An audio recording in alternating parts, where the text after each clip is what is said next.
नमस्कार। Future and option course के इस 9th वीडियो में आपका स्वागत है। तो आज हम बात करेंगे ऑप्शंस के बारे में। डेरिवेटिव मार्केट में दो कॉन्ट्रैक्ट्स काफी ज्यादा पॉपुलर है, फ्यूचर कॉन्ट्रैक्ट और ऑप्शंस कॉन्ट्रैक्ट। फ्यूचर कॉन्ट्रैक्ट की तरह ही ऑप्शंस कॉन्ट्रैक्ट का इस्तेमाल आप हेजिंग के लिए कर सकते हो। चलो तो शुरुआत में देखते हैं कि ऑप्शन कॉन्ट्रैक्ट कैसे काम करता है। बेसिकली ऑप्शन कॉन्ट्रैक्ट एक इंश्योरेंस प्लान की तरह काम करता है। जैसे कि फॉर एग्जाम्पल हम इंश्योरेंस तभी निकालते हैं जब हमें लगता है कि उस चीज से रिलेटेड विपरीत कुछ हो सकता है। हालांकि कई सारे इंश्योरेंसेस आजकल कंपलसरी है, वो बात अलग है। हम हेल्थ इंश्योरेंस तब निकालते हैं जब हमें लगता है कि हमें हेल्थ से रिलेटेड कोई प्रॉब्लम हो सकती है। अगर हम हेल्थ इंश्योरेंस निकालते हैं और हमें हेल्थ से रिलेटेड प्रॉब्लम होती है तो उससे रिलेटेड खर्चे उस हेल्थ इंश्योरेंस के टर्म्स एंड कंडीशन के अनुसार कवर हो जाते हैं। यानी अगर आपको लगता है कि आपकी हेल्थ को कुछ हो सकता है तभी आप हेल्थ इंश्योरेंस निकालते हो, और अगर सही में आपको जैसा लगता है वैसा होता है, यानी आपको हेल्थ से रिलेटेड प्रॉब्लम होती है, तो वो इंश्योरेंस आपके हेल्थ से रिलेटेड एक्सपेंसेस कवर कर लेता है। लेकिन अगर जैसा आपने सोचा वैसा नहीं होता है तो ऐसी केस में आपने जो प्रीमियम पे किया है वो आपका वेस्ट हो जाएगा, यानी आपने पे किया हुआ प्रीमियम आपका लॉस रहेगा। तो इसी तरह ऑप्शन मार्केट में भी यही होता है। अगर आपको लगता है कि किसी शेयर की प्राइस आगे चलकर बढ़ने वाली है तो आप उस केस में कुछ प्रीमियम पे करके कॉल ऑप्शन खरीद लेते हो। वही जब आपको लगता है कि किसी शेयर की प्राइस नीचे जा सकती है तो अगेन आप कुछ प्रीमियम पे करके पुट ऑप्शन खरीद लेते हो। नाउ लेट से आपको लगता है कि किसी शेयर की प्राइस बढ़ने वाली है और आप उसका कॉल ऑप्शन खरीद लेते हो। तो ऐसी केस में अगर शेयर प्राइस सही में बढ़ जाती है और आपने जितना प्रेडिक्ट किया था उस प्राइस पर जाकर पहुंचती है तो आपको फायदा मिलता है। लेकिन अगर ऐसा नहीं होता है या शेयर प्राइस नीचे चली जाती है तो फिर आपको नुकसान होगा और आपने पे किया हुआ जो प्रीमियम रहेगा वही आपका नुकसान होगा। तो आज के इस लेक्चर में हम कुछ थ्योरेटिकल चीजों के बारे में बात करेंगे और अगले लेक्चर से हम प्रैक्टिकल चीजों के बारे में बात करेंगे। तो अभी हमने बात की कॉल ऑप्शन खरीदने के बारे में और पुट ऑप्शन खरीदने के बारे में। तो जो लोग कॉल ऑप्शन खरीदते हैं उन्हें कॉल होल्डर कहा जाता है, और जो लोग पुट ऑप्शन खरीदते हैं उन्हें पुट होल्डर कहा जाता है। वही जो लोग कॉल ऑप्शन बेचते हैं उन्हें कॉल राइटर कहा जाता है, और जो लोग पुट ऑप्शन बेचते हैं उन्हें पुट राइटर कहा जाता है।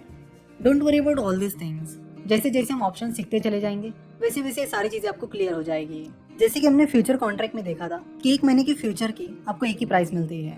जैसे कि यहाँ पर आप देख सकते हो कि अगर हम टीसीएस की फ्यूचर्स कॉन्ट्रैक्ट देखें तो फिलहाल फरवरी मंथ चल रहा है, तो फिलहाल आपको टीसीएस का फरवरी कॉन्ट्रैक्ट मिलेगा, मार्च कॉन्ट्रैक्ट मिलेगा और अप्रैल कॉन्ट्रैक्ट मिलेगा।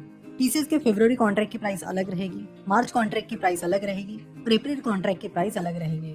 तो फ्यूचर कॉन्ट्रैक्ट में आपको प्राइस सिलेक्शन के लिए कोई ऑप्शन नहीं मिलते हैं, यानी फ्यूचर कॉन्ट्रैक्ट की जो भी प्राइस चल रही है उस प्राइस पर ही आपको वो फ्यूचर कॉन्ट्रैक्ट खरीदना या बेचना होता है। आपको ज्यादा ऑप्शंस नहीं मिलते हैं। लेकिन ऑप्शंस कॉन्ट्रैक्ट में आपको कई सारे ऑप्शंस मिलते हैं।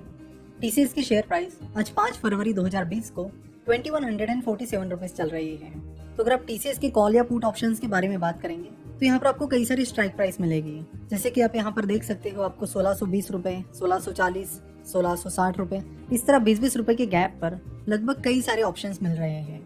यहाँ पर पी लिखा है, पी का मतलब होता है पुट ऑप्शन और सी का मतलब होता है कॉल ऑप्शन। यहाँ पर लिखा है NSE 27 Feb 20 1620 CE। NSE यानी स्टॉक एक्सचेंज कौन सा NSE या BSE है। उसके बाद उसकी एक्सपायरी डेट है 27 फरवरी 2020, 1620 उसकी स्ट्राइक प्राइस है और सी का मतलब है कि वो कॉल ऑप्शन कॉन्ट्रैक्ट है। तो यहाँ पर आपको ऑप्शन कॉन्ट्रैक्ट खरीदने या बेचने के लिए कई सारी स्ट्राइक प्राइसेस मिलती है, यानी आपको कई सारी चॉइसेस यहाँ पर मिलती है, जिसके बारे में हम आगे डिटेल में बात करेंगे। तब तक समझ लेते हैं कि कॉल ऑप्शन एग्जैक्टली कैसे काम करते हैं। लेट्स अज्यूम कि आपको लगता है कि एबीसी नाम के शेयर की प्राइस 1050 रुपए के ऊपर जा सकती है, इसलिए आप 1050 रुपए की प्राइस पर एबीसी कंपनी का ऑप्शन कॉन्ट्रैक्ट खरीद लेते हो। क्योंकि आपको लगता है कि उस शेयर की प्राइस बढ़ेगी इसलिए आप कॉल ऑप्शन खरीदते हो। तो यहाँ पर आपने 1050 रुपीज की स्ट्राइक प्राइस पर एबीसी कंपनी का ऑप्शन का कॉल कॉन्ट्रैक्ट खरीद लिया है। नाउ अगर जैसा आपने सोचा वैसा ही होता है और एबीसी कंपनी की शेयर प्राइस बढ़ जाती है, यानी लेट से 1100 रुपए हो जाती है, तो आपको इस केस में फायदा होगा। उस कॉल ऑप्शन की जो एक्सपायरी डेट है उस दिन अगर एबीसी कंपनी की शेयर प्राइस 1100 रुपए होती है तो इस केस में आपको फायदा होगा। आपको कितना फायदा होगा? तो एक्सपायरी डेट की शेयर प्राइस दैट इज 1100 रुपए माइनस स्ट्राइक प्राइस जो कि इस केस में 1050 रुपीज थी, माइनस जितना प्रीमियम आपने उस कॉल ऑप्शन को खरीदने के लिए पे किया है वो is equal to 1100 minus 1050 minus let's assume कि उस कॉल ऑप्शन को खरीदने के लिए आपने 10 रुपए का प्रीमियम पे किया था, तो 10 रुपए इज इक्वल टू 40 रुपीज। तो इस केस में 40 रुपए का आपको फायदा हुआ है। लेट्स अज्यूम कि ऐसा नहीं होता है, तो अगर वो शेयर प्राइस 1050 रुपए से कम ही होती है तो फिर जितना प्रीमियम आपने पे किया है, यानी जो 10 रुपए आपने पे किए हैं, वो आपका लॉस रहेगा। इसके अपोजिट पुट ऑप्शन काम करता है। लेट्स अज्यूम कि आपको लगता है कि एबीसी कंपनी की शेयर प्राइस 1050 रुपए से कम हो सकती है, इसलिए आप 1050 रुपए की प्राइस पर उसका पुट ऑप्शन खरीद लेते हो, जिसके लिए आप 10 रुपए का प्रीमियम पे करते हो। तो अगर एबीसी की शेयर प्राइस उसकी एक्सपायरी के दिन 1000 रुपए हो जाती है, तो उस केस में आपको स्ट्राइक प्राइस माइनस एक्सपायरी के दिन की शेयर प्राइस माइनस प्रीमियम इतना प्रॉफिट होगा, यानी 40 रुपए का प्रॉफिट होगा।